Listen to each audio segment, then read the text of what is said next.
स्वागत है फिर से सभी मेरे प्यारे शिक्षार्थियों का अपनी भारतीय पाठशाला यूट्यूब चैनल में। हम फिर से हाजिर है आपके लिए वही प्रकरण काव्य दोष लेकर। आप बेसब्री से हमारी कक्षाओं का निरंतर प्रतीक्षा कर रहे हो, तो उसी कड़ी में हम भी हाजिर है आपके लिए काव्य दोषों के बारे में अध्ययन करवाने के लिए।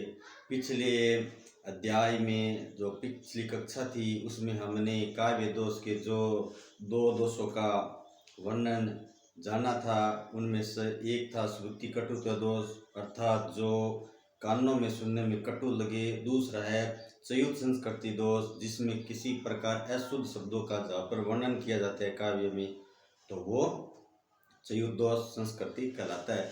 तो इस प्रकार आज हम काव्य दोष के जो अगले दो भेद हैं उनके बारे में अध्ययन करेंगे। उससे पहले मैं आप सभी को फिर से एक आग्रह करता हूँ, आप हमारी कक्षाओं का निरंतर देखते रहें। जो भी विद्यार्थी देखने वाले हैं उनको ज़रूर आगे भेजिए, और अभी आप हमारे चैनल में नए हो तो बेल आइकन को दबाकर ज़रूर सब्सक्राइब कर लीजिए और आगे भेजिए। मैं आपसे यही आशा करता हूँ। अगर हमारे वीडियो में किसी प्रकार की कोई गलती हो तो उसके सुधार के लिए हमें कहे, क्योंकि गलती है वो इंसान से होती है और वो स्वाभाविक है, जिसमें सुधार किया जा सकता है। अब हम अध्ययन करते हैं काव्य दोष।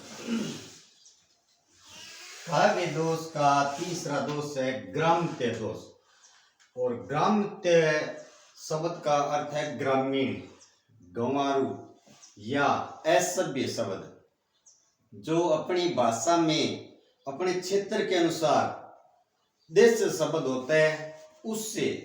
और यही दोष काव्य में कैसे आता है, जहां काव्य में ग्रामीण शब्दों का, किनका, ग्रामीण शब्दों का प्रयोग किया जाता है, अर्थात गंवार या असभ्य। यहाँ गंवार और असभ्य से मतलब जो व्याकरण की दृष्टि से अशुद्ध है और किसी क्षेत्रीय विशेष के रूप में जिन भाषाओं को बोलचाल में प्रयुक्त किया जाता है वो देश शब्द, उन देश शब्दों का प्रयोग होता है, वहां ग्राम्य दोष होता है। इस प्रकार हमने जान लिया ग्रामीण शब्दों का जहां पर प्रयोग किया जाता है वो ग्राम्य दोष होता है। अब हम बात करते हैं इनके एक उदाहरण की।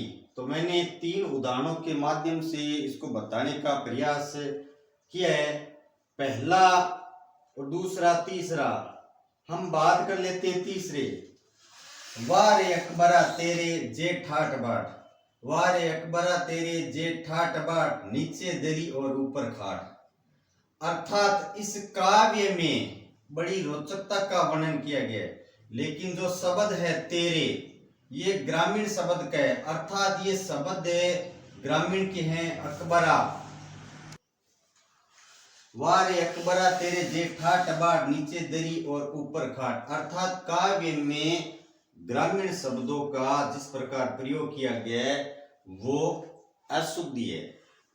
वाह तेरे शब्द अकबरा, तो इस प्रकार हम जान सकते हैं कि काव्य में ग्रामीण शब्दों का जहां पर प्रयोग किया जाता है गंवारू या असभ्य, जो काव्य में दोष है। जैसे ऐसे घनश्याम तेरे रूप की हूं चाहत की, यहां पर घनश्याम के लिए तेरे, तुम्हारे यहां पर प्रयोग होना चाहिए तुम्हारे, लेकिन यहां पर ग्रामीण देश और असभ्य और गंवारू शब्द का प्रयोग किया गया है, इसलिए ये ग्राम्य दोष है। मूंड पे मुकुट दरे सोहत है गोपाल, यहां पर मूंड शब्द है, कौन सा, मूंड, ये कौन सा शब्द है, ग्रामीण है।